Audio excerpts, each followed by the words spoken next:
Kuburan tanah kusir selalu dikenal dengan pintu anginnya yang berdesir misterius. Banyak yang bilang itu cuma angin biasa, tapi benarkah? Cerita ini mengikuti perjalanan seorang wartawan yang datang untuk menyelidiki kasus mitos lokal, tapi menemukan bahwa pintu angin bukan gerbang masuk kuburan, melainkan pintu keluar dari tempat yang seharusnya tidak ada. Twist mengejutkan di bab 3 yang bikin kamu terkagum-kagum dan akan merinding berkepanjangan. Hari itu udara mulai terasa dingin semenjak matahari mulai menyembunyi di balik bukit jauh di kejauhan, membawa rasa sepi yang tak terucapkan ke setiap sudut jalan raya yang hampir sepi dari kendaraan. Rizka adalah seorang wartawan muda berusia 25 tahun dengan rambut hitam panjang yang selalu dia ikat rapi dalam sanggul agar tidak mengganggu pandangannya saat bekerja. Wajahnya yang biasanya ceria kini tertutup keseriusan karena ia sedang menjalankan tugas khusus dari kantor surat kabar lokal tempatnya bekerja, menyelidiki kabar misterius yang mengitari kuburan tanah kusir selama 3 bulan terakhir. Banyak warga sekitar yang menceritakan pengalaman aneh mereka ketika melewati pintu masuk kuburan itu. Ada yang bilang sering melihat bayangan orang berdiri tanpa bergerak di bawah pohon besar di dekat gapura. Ada juga yang mengaku mendengar suara tangisan yang tidak jelas sumbernya. Bahkan ada yang menyatakan bahwa kendaraan mereka tiba-tiba mogok setiap kali lewat di sana pada malam hari. Semua cerita itu membuat kuburan tanah kusir jadi pembicaraan hangat di kalangan masyarakat, dan kantor surat kabar meminta Rizka untuk mencari tahu kebenaran di balik semua kabar tersebut. Rizka mengemudi mobil hatchbacknya dengan kecepatan perlahan. Hati-hati menghindari lubang-lubang besar yang menjalar di permukaan jalan aspal yang sudah tua dan kusam. Lampu jalan yang jarang ditemukan hanya memberikan cahaya samar, membuat pepohonan tinggi di sisi kanan jalan tampak seperti sosok raksasa yang siap menyerang kapan saja. Daun-daunnya bergoyang-goyang tertiup angin, menghasilkan suara desir yang terus-menerus seolah ada banyak orang yang sedang berbisik-bisik di antara ranting-ranting mereka. Kok jalannya makin sepi ya? Gumam Rizka sambil menjentikan saklar lampu utama mobil agar sinarnya bisa lebih jelas menerangi jalan di depannya. Ia sering melaksanakan tugas di malam hari, tapi kali ini rasanya berbeda. Ada sesuatu di udara yang membuatnya merasa tidak nyaman, seolah ada pasangan mata yang terus mengawasi setiap langkah perjalanan mobilnya. Setelah sekitar 50 menit berkendara dari kota, akhirnya ia melihatnya. Sebuah gapura kayu besar yang sudah sangat tua.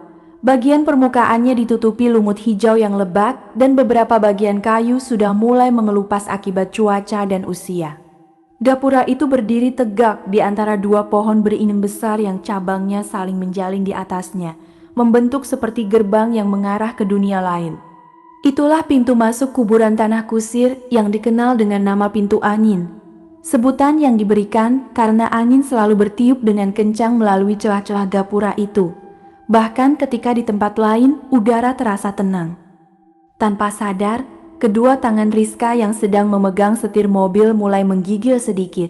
Meskipun ia mencoba dengan sekuat tenaga untuk tetap tenang.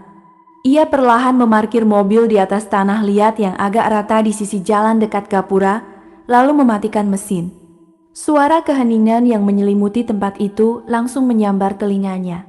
Hanya dipecah oleh desiran angin yang bertiup melalui celah-celah kayu gapura. Kali ini suara desirnya terdengar tidak seperti biasanya. Lebih lembut, lebih pelan, seolah seperti suara orang dewasa yang sedang menangis dengan hati yang sangat sedih. Rizka mengambil tas kamera DSLR dan buku catatan yang selalu ia bawa dari jok depan mobilnya, lalu membuka pintu keluar. Udara malam yang dingin menusuk langsung ke dalam jaket tebal warna hitam yang dikenakannya, membuatnya sedikit menggigil. Sudah jam 8 malam. Semoga saja tidak ada masalah, ujarnya dengan suara yang hampir tak terdengar, sambil melangkah perlahan menuju gapura kayu itu. Ketika kaki pertamanya menyentuh tanah di dalam area kuburan, ia merasakan tekstur tanah yang sangat lembab dan licin di bawah alas sepatunya. Setiap langkah yang ia ambil menghasilkan suara cek-cek yang jelas terdengar di tengah keheningan, bunyi yang seolah mengumumkan kehadirannya di tempat yang tidak seharusnya dikunjungi pada malam hari. Makam-makam tersebar di sekelilingnya dengan jarak yang tidak merata. Sebagian besar adalah makam tua dengan batu nisan yang sudah retak dan permukaannya tertutupi lumut, serta lumut merah yang membuatnya terlihat lebih kusam. Beberapa batu nisan masih memiliki nama dan tanggal wafat yang bisa dibaca. Namun sebagian lagi sudah sangat AUS, hingga tulisannya tidak jelas lagi terbaca. Cahaya bulan pucat yang muncul dari balik awan memberikan penerangan yang terbatas, membuat bayangan dari setiap makam dan pohon tampak panjang dan menyeramkan di atas tanah yang gelap. Rizka berhenti beberapa langkah di dalam kuburan, lalu mengeluarkan kamera dari tasnya. Ia ingin mengambil foto pintu gapura dari dalam area kuburan agar bisa menunjukkan betapa misteriusnya tempat itu di dalam laporannya. Ia menyesuaikan pengaturan kamera, memilih mode malam agar hasil fotonya tidak terlalu gelap, lalu mengarahkan lensanya ke arah gapura kayu yang kini tampak dari dalam. Saat ia siap menekan tombol rana, tiba-tiba terdengar suara keras sekali, bam! Seperti suara pintu kayu yang terbanting dengan kuat. Rizka terkejut hingga hampir menjatuhkan kameranya, kemudian menoleh cepat ke arah belakangnya. Tapi yang ada di sana hanya jalan kosong yang diterani sinar bulan pucat. Tidak ada kendaraan lain, tidak ada orang, bahkan tidak ada hewan yang bisa menyebabkan suara keras itu. Mobilnya masih berada di tempatnya dengan pintu yang tertutup rapat. Tidak ada tanda-tanda yang menunjukkan ada yang menyentuhnya. Ia menghela napas lega, mencoba untuk menenangkan hati yang mulai berdebar kencang. Namun, ketika ia hendak kembali fokus ke kamera, ia merasakan sensasi dingin yang luar biasa di bagian lehernya, seolah ada tangan dingin yang menyentuhnya dengan lembut. Rizka cepat mengusap bagian lehernya dengan tangan kanannya, tapi kulitnya hanya terasa sangat dingin dan tidak ada apa-apa di sana. Padahal ia mengenakan jaket tebal dengan kerah yang cukup tinggi untuk melindungi lehernya dari udara dingin malam. Ia mengangkat pandangannya ke arah langit, namun awan sudah kembali menutupi bulan, membuat tempat itu semakin gelap. Di tengah kegelapan itu, ia melihat sesuatu yang membuat bulu roma di leher dan lengannya berdiri tegak.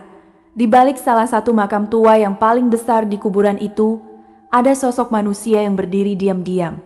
Sosok itu mengenakan baju putih yang tampak sangat kusam, dan rambut panjangnya terurai ke depan hingga menutupi seluruh wajahnya. Tanpa bergerak sedikit pun, sosok itu seolah sedang menatap langsung ke arah Rizka. Lalu, dengan gerakan yang sangat perlahan dan hampir tidak terlihat, bagian tubuh sosok itu mulai berbalik, bukan menghadapkan wajahnya ke arah Rizka, melainkan menghadapkan bagian belakang kepalanya. Setelah melihat sosok itu menghadapkan bagian belakang kepalanya, Rizka menutup mulutnya dengan tangan agar tidak menjerit kencang. Ia berdiri diam sejenak, mata tetap terpaku ke arah makam besar itu. Tapi setelah beberapa saat sosok itu menghilang begitu saja, seperti mencair ke dalam tanah atau menyatu dengan kegelapan malam. Dengan hati yang masih berdebar kencang, ia memutuskan untuk tidak langsung berlari pergi. Sebagai seorang wartawan, rasa ingin tahu yang kuat masih membara di dalam dirinya, memaksanya untuk berkeliling lebih jauh dan mencari bukti nyata dari semua misteri yang mengitari tempat ini. Ia menarik napas dalam-dalam, lalu mulai berjalan perlahan ke arah bagian dalam kuburan, menyinari setiap batu nisan dengan senter kecil yang ada di saku jaketnya. Beberapa batu nisan masih memiliki nama yang jelas terbaca, seperti Sudarsono 1928 sampai 1987. Atau Nur Hayati, ibu kita yang sayang, 1935 sampai 2001. Dan Rizka mencatat setiap nama serta tanggal wafatnya di buku catatan yang selalu ia pegang erat. Ia juga mengambil foto beberapa makam yang tampak berbeda dari yang lain. Ada yang memiliki ukiran bunga mawar yang sudah kusam akibat usia. Ada juga yang dikelilingi oleh batu bata kecil yang tersusun rapi meskipun sudah sangat tua. Perjalanan kaki Rizka semakin dalam ke bagian dalam kuburan, di mana makam-makam menjadi lebih jarang dan tanahnya tampak lebih tidak rata. Di sudut paling dalam yang hampir tersembunyi di balik sekelompok pohon jati besar, ia menemukan sesuatu yang membuatnya berhenti sejenak. Sebuah gundukan tanah yang tidak memiliki batu nisan sama sekali. Hanya ditutupi oleh rumput tinggi yang kering dan beberapa rerumputan liar yang tumbuh liar di atasnya. Bentuk gundukan itu tidak terlalu rapi seperti makam-makam lain di sekitarnya, seolah dibuat secara tergesa-gesa tanpa perencanaan yang matang. Udara di sekitar gundukan ini terasa jauh lebih dingin dibandingkan bagian lain kuburan, dan bahkan senter yang menyinari permukaan tanah tidak bisa menghilangkan rasa dingin yang menusuk ke tulang rusuk Rizka.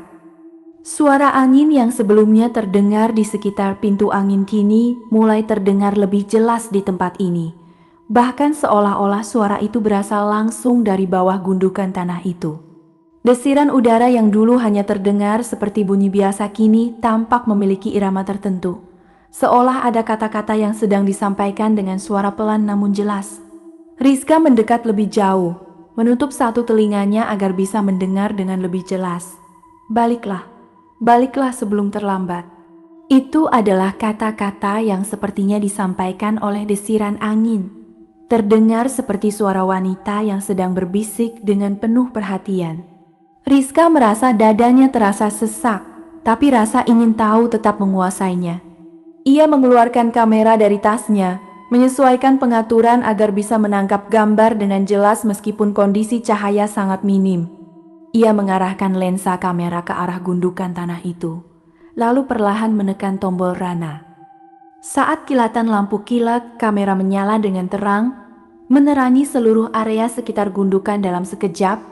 Rizka melihat sesuatu yang membuat darahnya membeku.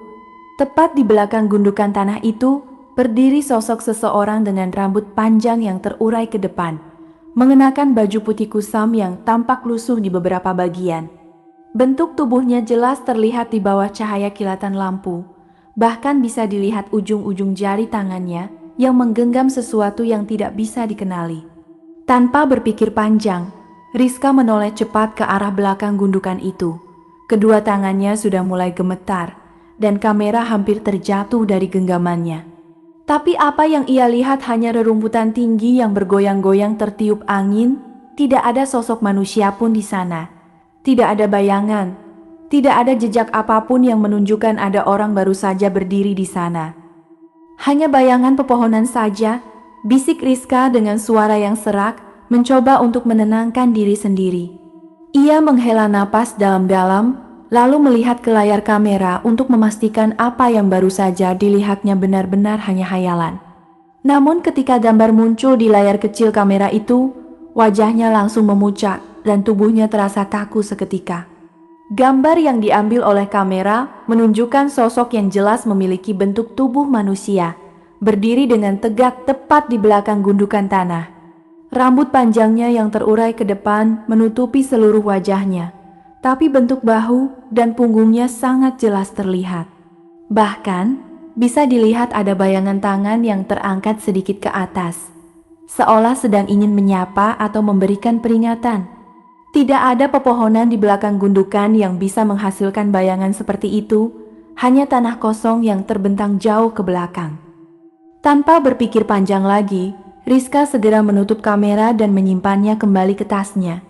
Ia mulai berjalan mundur perlahan, mata tetap tidak beranjak dari gundukan tanah itu, takut bahwa kapan saja sosok di foto akan muncul kembali. Setiap langkah mundurnya terasa sangat berat, seolah ada kekuatan yang menariknya untuk tetap tinggal di sana dan tidak pergi. Setelah beberapa langkah, ia akhirnya bisa melihat pintu angin yang menjadi jalan keluar dari kuburan ini. Gapura kayu tua yang dulunya terbuka lebar, memberikan akses keluar dengan mudah. Tapi ketika ia mendekati lebih jauh, wajahnya semakin menunjukkan ekspresi ketakutan yang mendalam. Gapura kayu yang tadinya terbuka, kini sudah tertutup rapat. Kedua pintu kayu besar saling bertemu di tengah dengan rapi, seolah ada orang yang sengaja menutupinya dari dalam. Rizka berlari cepat menuju gapura itu, lalu dengan kedua tangannya mencoba mendorong pintu kayu besar itu ke arah luar. Tapi pintu itu seperti tertanam erat di dalam tanah, tidak bisa digerakkan sedikit pun. Bahkan tidak ada sedikit pun celah yang bisa ditemukan untuk melihat keluar. Kayu pintu terasa sangat dingin di sentuhan tangannya, dan ia bisa merasakan getaran yang sangat lembut mengalir melalui permukaan kayu itu. "Siapa ada di sana? Tolong buka pintunya!" teriak Rizka dengan suara yang mulai gemetar dan sedikit pecah di akhir kalimatnya. Ia memukul-mukul pintu kayu dengan tangan kanannya, menghasilkan suara berdentang yang terdengar sangat keras di tengah keheningan malam. Tapi tidak ada jawaban yang datang dari luar, hanya keheningan yang menusuk hati yang menyambutnya. Setelah beberapa saat mencoba memanggil dan memukul pintu tanpa hasil, Rizka berhenti dan menurunkan tubuhnya sedikit, menangkap napas dengan kesusahan. Pada saat itu, suara desiran angin kembali terdengar, kali ini jauh lebih keras dan jelas dari yang sebelumnya. Suara itu terdengar seperti berasal dari balik pintu kayu atau mungkin dari dalam gapura itu sendiri, menyampaikan kata-kata yang membuat bulu roma di seluruh tubuhnya berdiri tegak. "Kamu sudah masuk, tidak bisa keluar lagi." Suara itu terdengar seperti gabungan dari banyak orang yang bersuara bersama, ada yang tinggi, ada yang rendah, tapi semua menyampaikan pesan yang sama dengan jelas dan pasti. Rizka menatap pintu kayu yang tertutup rapat di depannya, lalu melihat sekeliling kuburan yang kini tampak lebih gelap dan mengerikan dari sebelumnya. Di kejauhan, ia melihat beberapa titik cahaya merah kecil yang mulai menyala perlahan di balik makam-makam tua, dan suara derapan kaki yang lembut mulai terdengar semakin dekat. Panik mendadak merenggut seluruh akal sehat Rizka, membuat tubuhnya terasa lemah dan kaki hampir tidak bisa menopang berat badannya. Suara derapan kaki yang lembut semakin dekat dari segala arah, sementara titik-titik cahaya merah kecil itu mulai bergerak perlahan, seperti mata yang sedang mengikuti setiap gerakannya. Tanpa berpikir panjang, ia berbalik dan berlari ke arah yang dianggapnya sebagai jalan keluar lain, melewati makam-makam tua yang tampak semakin banyak dan padat seiring dengan setiap langkahnya. Ia berlari melewati batu nisan yang retak, menghindari rerumputan tinggi yang menghalangi jalan. Tapi setiap kali ia berpaling untuk melihat jalan yang telah dilaluinya, semua makam-makam itu terlihat sama persis, seperti berada di dalam lingkaran yang tak ada ujungnya. Bulan yang sebelumnya muncul sesekali dari balik awan kini benar-benar tertutup oleh lapisan awan gelap yang tebal, membuat seluruh kuburan terbenam dalam kegelapan gulita yang hanya bisa diterangi oleh senter kecil yang ia pegang erat di tangan kanannya. Rizka berhenti berlari setelah merasa tidak bisa melanjutkan lagi. Dadanya naik turun dengan cepat karena kesusahan bernapas. Ia menatap sekeliling dengan bingung dan takut, menyadari bahwa semua arah yang ditempuh hanya mengarah ke tempat yang sama. Dengan tangan yang masih gemetar, ia mengambil senter dari dalam tas dan menyalakannya dengan cepat, menyinari setiap sudut yang bisa dilihatnya. Cahaya putih menyilaukan dari senter menerangi makam-makam di sekitarnya, hingga akhirnya sinarnya jatuh tepat ke arah gundukan tanah yang tidak memiliki batu nisan, tempat di mana ia mengambil foto sosok misterius tadi malam. Pada saat itu, ia melihat sesuatu yang membuatnya langsung menutup mulut dengan kedua tangan, agar tidak menjerit kencang dan menarik perhatian sesuatu yang lebih mengerikan. Permukaan tanah pada gundukan itu mulai bergerak perlahan, seperti ada kekuatan dari dalam yang sedang mendorongnya ke atas. Tanah mulai terangkat sedikit demi sedikit. Rerumputan kering yang menutupinya terlempar ke segala arah, dan lubang kecil yang semakin membesar mulai terbentuk di tengah gundukan itu. Proses pembukaan tanah berlangsung sangat lambat, membuat rasa ketakutan di dalam hati Rizka semakin membesar dengan setiap detik yang berlalu. Ia ingin berlari menjauh, tapi tubuhnya tidak bisa bergerak sama sekali, seperti ditempatkan oleh kekuatan yang tak terlihat. Setelah beberapa saat, sebuah tangan muncul perlahan dari dalam tanah. Kulitnya sudah mengerut dan mengeras, berwarna kebiruan dengan urat-urat yang tampak jelas seperti tali kecil yang menutupi seluruh permukaan tangan. Kuku di jari-jari tangan itu panjang dan runcing. Warnanya hitam pekat dan tampak sangat tajam. Tangan itu menggenggam tepi lubang tanah dengan kuat, kemudian dengan gerakan yang sangat lambat dan terkontrol, menarik seluruh tubuhnya keluar dari dalam tanah. Sosok yang muncul adalah seorang wanita dengan tubuh yang kurus dan tampak sangat tua, mengenakan baju tradisional putih yang sudah lusuh di banyak bagian, dengan renda yang menggantung dan sudah kusam akibat terkena tanah dan usia. Rambut panjangnya berwarna putih keputihan dan lebat, terurai ke depan hingga menutupi seluruh wajahnya, membuatnya tidak bisa melihat bentuk wajah wanita itu sama sekali. Setelah seluruh tubuhnya keluar dari tanah, ia duduk diam di atas tanah yang baru saja dilaluinya. Kedua tangan ditempatkan di sisi kanan dan kiri tubuhnya, dengan pandangan yang seolah-olah tertuju ke arah Rizka. Rizka berdiri seperti patung batu. Mata hanya bisa terpaku ke arah sosok wanita itu tanpa bisa bergerak sedikit pun. Keringat dingin mengalir deras di dahinya dan punggungnya, meskipun udara malam terasa sangat dingin. Udara di sekitar mereka terasa sangat tenang. Bahkan suara angin yang selalu ada tidak terdengar lagi, seolah alam semesta sendiri sedang menunggu sesuatu yang akan terjadi berikutnya. Lalu, dengan gerakan yang lebih lambat dari sebelumnya, sosok wanita itu mulai mengangkat kepalanya perlahan ke atas. Rizka berpikir bahwa wanita itu akan menghadapkan wajahnya ke arahnya, tapi apa yang terjadi jauh lebih mengerikan dari yang bisa dibayangkan. Sosok wanita itu tidak menghadapkan wajahnya, melainkan menoleh ke belakang, menghadapkan bagian belakang kepalanya yang tertutupi rambut panjang ke arah Rizka. Tidak ada wajah yang terlihat, hanya kulit kepala yang kurus dan beberapa helai rambut yang menutupinya. "Halo Rizka, kamu mencari tahu tentang pintu angin bukan?" Suara yang keluar dari bagian belakang kepalanya terdengar jelas dan nyaring di tengah keheningan malam, bahkan tanpa ada mulut yang terlihat atau bibir yang bergerak. Suaranya terdengar seperti suara wanita dewasa yang lembut namun penuh dengan kekuatan, membuat setiap kata yang keluar terasa menusuk langsung ke dalam hati Rizka. Rizka merasa dadanya terasa sangat sesak, tapi akhirnya ia bisa membuka mulut dan berbicara dengan suara yang serak dan gemetar. "Dunia apa yang kamu maksud? Siapa kamu? Mengapa saya tidak bisa keluar dari sini?" Kata-kata itu keluar dengan tergesa-gesa, penuh dengan rasa takut dan kebingungan yang mendalam. Sosok wanita itu diam sejenak sebelum menjawab, kemudian dengan gerakan lambat ia mulai berdiri tegak di atas tanah yang masih lembab. Ketika ia berdiri, baju tradisional putihnya bergerak lembut seolah ada angin yang menyentuhnya, meskipun udara tetap sangat tenang. "Saat kamu masuk melalui pintu angin malam ini, kamu sudah memasuki dunia orang yang sudah tiada," jawabnya dengan suara yang sekarang terdengar seperti gabungan dari beberapa orang yang bersuara bersama.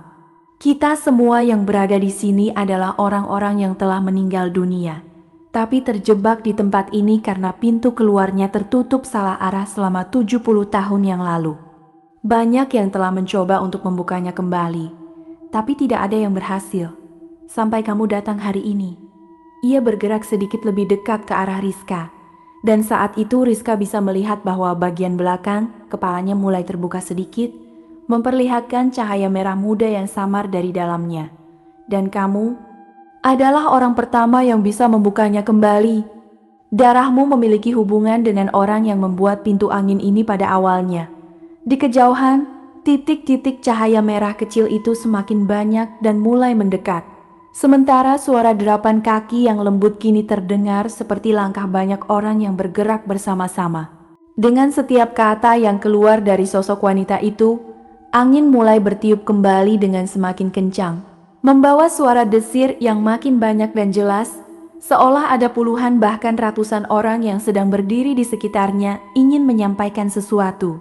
Udara yang tadinya tenang kini bergerak dengan kuat, membuat rerumputan tinggi di sekeliling kuburan bergoyang-goyang dengan liar dan daun-daun pohon besar berdecak keras. Rizka menoleh perlahan ke sekelilingnya dan ekspresi wajahnya langsung berubah menjadi kaget dan takjub sekaligus. Makam-makam tua yang tadinya tampak tertutup rapat mulai terbuka satu demi satu. Tanah di atasnya terangkat perlahan dan tubuh-tubuh sosok lain muncul dengan gerakan yang sama lambatnya seperti wanita di depannya. Ada sosok pria mengenakan baju kerja kusam yang sudah lusuh.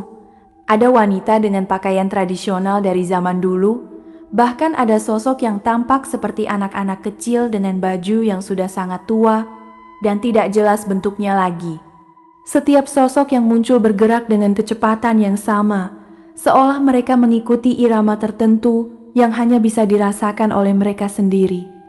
"Saya bernama Siti," kata wanita itu dengan suara yang kini terdengar lebih jelas, tanpa lagi bergema seperti sebelumnya. "Saya adalah penjaga pintu angin pertama.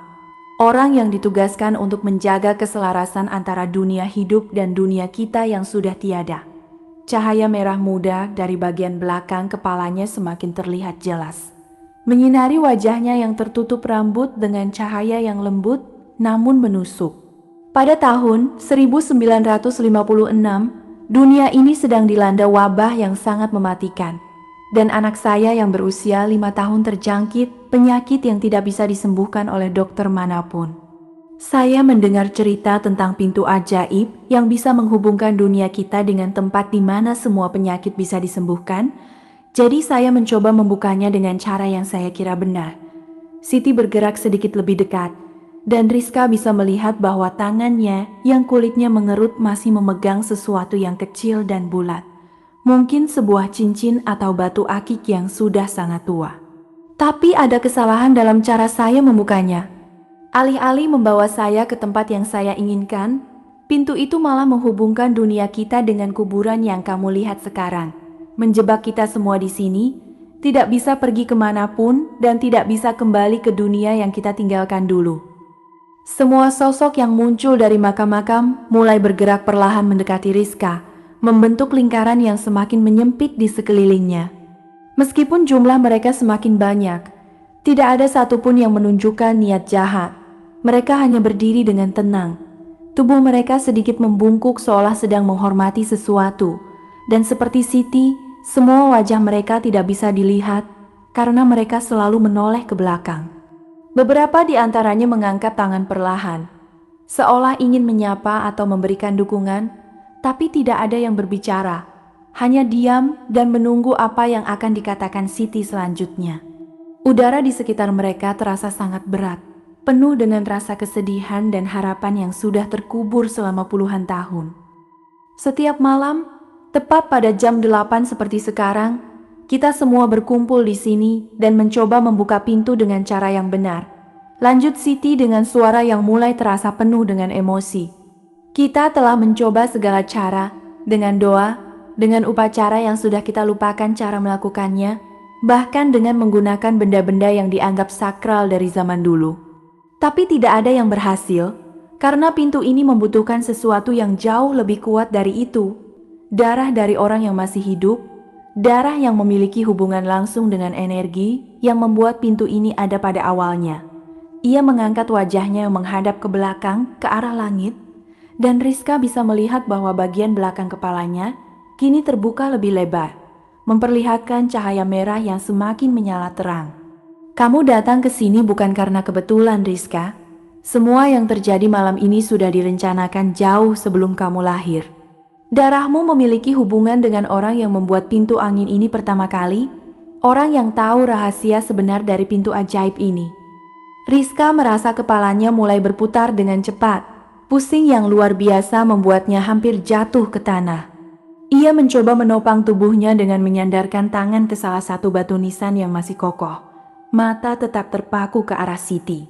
Meskipun kepalanya terasa sangat berat, ingatan tentang cerita neneknya tiba-tiba muncul dengan jelas di benaknya. Cerita tentang leluhur bernama Karsono yang hidup pada awal abad ke-20. Seorang tukang kayu ahli yang dikenal karena bisa membuat pintu-pintu khusus dengan ukiran yang rumit dan memiliki kekuatan khusus. Neneknya selalu mengatakan bahwa leluhur itu pernah membuat sebuah pintu yang sangat penting, tapi kemudian menyembunyikannya karena takut akan kekuatan yang bisa membahayakan banyak orang. "Apakah leluhur saya yang membuat pintu angin ini?" tanya Rizka dengan suara yang serak dan lemah, sudah mulai mengerti apa yang akan dikatakan Siti selanjutnya. "Betul sekali," jawab Siti dengan suara yang kini terdengar penuh dengan harapan. Ia mengangkat tangan kanannya yang masih memegang benda kecil itu ke arah gapura kayu yang jauh di kejauhan. "Karsono adalah ayah saya. Kamu adalah cucu dari pembuat pintu angin ini." Cahaya dari bagian belakang kepalanya semakin terang, menerangi seluruh area sekitar mereka dengan warna merah yang mencolok. Dia membuatnya untuk menghubungkan dunia hidup dan mati, dengan tujuan baik untuk membantu orang-orang yang ingin bertemu dengan keluarga mereka yang sudah tiada dan untuk membawa kebaikan ke dunia ini. Tapi, ketika dia melihat betapa besar dan tidak terkendali kekuatan yang ada di balik pintu itu, dia memutuskan untuk menutupinya dengan cara yang membuat pintu tidak bisa dibuka lagi oleh siapapun. Namun pintu itu tidak bisa ditutup selamanya. Ia memiliki naluri sendiri untuk mencari orang yang punya darah keluarga saya, orang yang bisa membukanya kembali dan memperbaiki kesalahan yang saya buat 70 tahun yang lalu. Pada saat itu, suara gemuruh yang kuat mulai terdengar dari dalam tanah, membuat seluruh kuburan terasa seperti sedang bergoyang-goyang. Rizka melihat ke arah gapura kayu yang menjadi pintu angin. Kayu tua yang tadinya tenang kini mulai bergetar dengan sangat keras. Bahkan ada percikan api kecil yang muncul dari celah-celah kayu itu. Udara menjadi sangat panas dalam sekejap, meskipun hanya beberapa saat yang lalu masih sangat dingin. Saat ia kembali menatap Siti, bagian belakang kepalanya sudah terbuka lebar penuh. Tidak ada otak atau bagian tubuh yang seharusnya ada di sana. Hanya cahaya merah menyala yang sangat terang, seperti sebuah bola api kecil yang menyala dengan kuat. Dari dalam cahaya itu, Rizka bisa melihat bayangan wajah seorang wanita muda dengan ekspresi yang penuh dengan kesedihan dan harapan. Dan suara baru mulai terdengar, suara yang lebih lembut dan jelas, seolah datang dari jauh namun sangat dekat di telinga Rizka. Kamu harus membuat pilihan sekarang, cucu. Pilihan yang akan menentukan takdir kita semua. Di sekitar mereka, semua sosok yang berdiri mengelilingi Rizka mulai menyala dengan cahaya merah yang sama. Dan suara gemuruh dari tanah semakin kuat, seolah tanah itu sendiri akan membuka dan menampakkan rahasia terbesar yang selama ini terkubur. Gemuruh dari dalam tanah semakin menggelegar kuat, membuat setiap makam di sekelilingnya bergetar, dan batu nisan yang sudah retak mulai pecah menjadi beberapa bagian. Tanah di bawah kaki Rizka memulai retakan yang semakin membesar, membentuk pola seperti jaring laba-laba yang menjalar ke segala arah, seolah tanah itu sendiri sedang berusaha untuk membuka dan menampakkan apa yang ada di bawahnya. Udara menjadi sangat panas dan padat, penuh dengan bau tanah basah dan sesuatu yang tidak bisa dikenali, seperti bau bunga mati dan kayu bakar yang sudah padam. Pada saat yang sama, gapura kayu tua yang menjadi pintu angin mulai terbuka perlahan-lahan, dengan suara gesekan kayu yang panjang dan menusuk telinga. Tapi dari dalam celah pintu yang semakin membesar, bukan angin yang keluar melainkan cahaya putih menyilaukan yang begitu terang, hingga membuat Rizka harus menutup mata sebagian dengan tangan. Cahaya itu menyebar ke segala arah, membuat semua sosok yang berdiri mengelilinginya mulai bersinar dengan warna keemasan yang lembut, seperti mereka sedang dikelilingi oleh cahaya matahari yang baru muncul. Waktunya sudah tiba. Saatnya kamu membuat pilihan yang akan mengubah segalanya. Teriak Siti dengan suara yang kini terdengar seperti ribuan orang yang bersuara bersama-sama. Suaranya bergema di seluruh kuburan dan membuat tanah bergoyang lebih kuat lagi. Cahaya merah dari bagian belakang kepalanya kini menyatu dengan cahaya putih dari pintu, menghasilkan warna emas yang memukau, namun penuh dengan kekuatan yang luar biasa. Kamu memiliki dua pilihan, Rizka. Pertama, biarkan pintu terbuka lebar dan lepaskan kita semua dari penjara ini, sehingga kita bisa kembali ke dunia yang kita tinggalkan dan menemukan kedamaian yang selama ini kita cari. Atau kedua, tutup pintu dengan kekuatan darahmu dan tinggal di sini sebagai penjaga baru, menjaga agar pintu tidak pernah terbuka lagi dan melindungi dunia hidup dari kekuatan yang ada di baliknya. Setiap kata yang keluar dari mulutnya terdengar seperti hukum yang tidak bisa ditentang, dan semua sosok di sekitarnya mulai mengangguk perlahan. Mata mereka yang tidak terlihat seolah-olah sedang menunggu jawaban yang akan diberikan Rizka. Dengan hati yang berdebar sangat kencang, Rizka mengangkat kepalanya dan melihat ke dalam pintu yang sudah terbuka lebar. Cahaya putih yang menyilaukan mulai mereda sedikit, memperlihatkan apa yang ada di baliknya. Sebuah dunia yang terlihat sama seperti tempat tinggalnya, dengan rumah-rumah, jalan raya, dan pepohonan yang sama. Namun ada sesuatu yang sangat berbeda dengan dunia itu. Segalanya terbalik dengan benar. Langit yang biasanya berwarna biru ada di bawah tanah, dengan bintang-bintang yang bersinar terang di permukaan tanah yang keras. Sedangkan tanah dengan rumput dan pepohonan ada di atas langit, seperti sebuah lautan hijau yang mengambang di udara.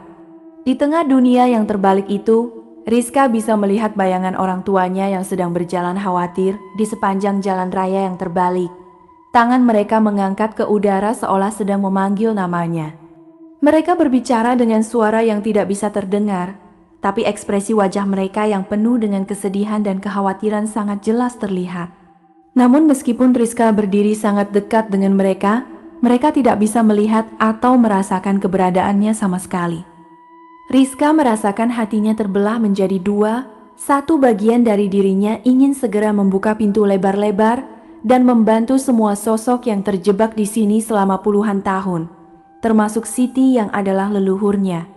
Tapi, bagian lain dari dirinya yang rasional tahu bahwa membuka pintu dunia yang terbalik dengan dunia hidup bisa menyebabkan kehancuran yang tak terbayangkan. Segala sesuatu yang ada di dunia yang dia kenal bisa terbalik. Waktu akan berjalan mundur, hidup dan mati akan berganti tempat, dan semua yang ada bisa lenyap dalam sekejap. Tanpa berpikir panjang lagi, ia menengadah ke langit yang masih gelap, lalu menunduk dan mengambil batu kecil yang kokoh dari tanah di bawah kakinya.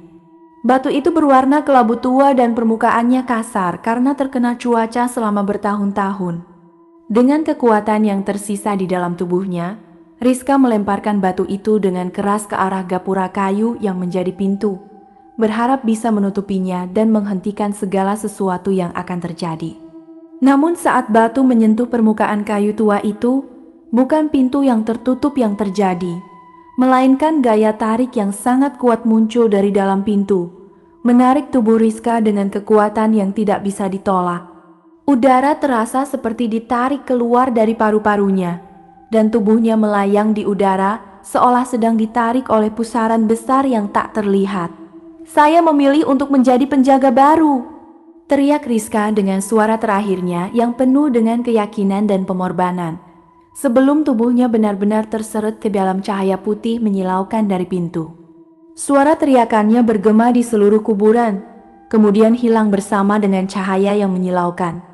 Sejak itu, pintu kayu tua yang menjadi pintu angin mulai menutup perlahan-lahan dengan suara gesekan kayu yang lambat namun pasti, hingga akhirnya tertutup rapat dengan suara dentuman yang sangat keras sekali, seperti guntur yang mengguncang seluruh area sekitarnya. Setelah itu, keheningan yang dalam kembali menyelimuti kuburan tanah kusir hanya dipecah oleh desiran angin yang lembut yang mulai bertiup lagi melalui celah-celah gapura kayu. Seolah tidak pernah ada sesuatu yang luar biasa yang terjadi di sana. Beberapa hari kemudian, tepat pada jam 8 malam, seorang pengendara muda yang sedang mengemudi pulang dari pekerjaan melewati jalan yang menghubungkan kota dengan daerah pedalaman. Ia merasa lelah dan ingin segera sampai di rumah.